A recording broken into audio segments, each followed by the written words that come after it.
కాజల్ అగర్వాల్ ఈ అమ్మడి గురించి కొత్తగా చెప్పాల్సిన అవసరం లేదు.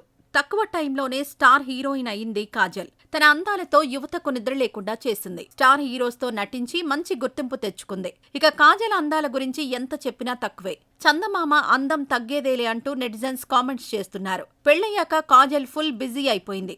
ఎక్కువ టైం ఫ్యామిలీతోనే స్పెండ్ చేస్తోంది. కిచ్రోని కాజల్ పెళ్లి చేసుకున్న విషయం అందరికీ తెలిసిందే. వీరికి ఒక బాబు కూడా ఉన్నాడు. కాజల్ మళ్లీ ఎక్కువ సినిమాలు చేయాలని అభిమానులు కోరుకుంటున్నారు. ఇక కాజల్ ఫొటోస్ కి సపరేట్ క్రేజ్ ఉందని చెప్పాలి. ఈ అమ్మడి ఫొటోస్ నెట్టింట ట్రెండింగ్ లో ఉంటాయి. తాజాగా బ్లాక్ డ్రెస్ లో ఉన్న ఫొటోస్ ఎంత వైరల్ అయ్యాయో తెలిసిందే. తాజాగా చందమామ మరోసారి ఫోటో షేర్ చేసింది. తాజాగా కాజల్ భర్త కిచ్లు కుమారుడితో కలిసి మాల్దీవ్స్ ట్రిప్ కు వెళ్లింది. అక్కడ సముద్ర తీరంలో ఆటలాడుతూ సేద తీరుతూ బికినీలో హంగామా చేసింది. కాజల్ సిస్టర్ నిషా కూడా అక్కడే ఉంది. సిస్టర్స్ ఇద్దరూ అందాలు చూపిస్తూ యువతకు నిద్ర లేకుండా చేస్తున్నారు. పెళ్లయ్యాక కూడా కాజల్ అందం తగ్గేదేలే అంటూ నువ్వెప్పటికీ మా చందమామవే అంటూ నెటిజన్స్ కామెంట్స్ చేస్తున్నారు.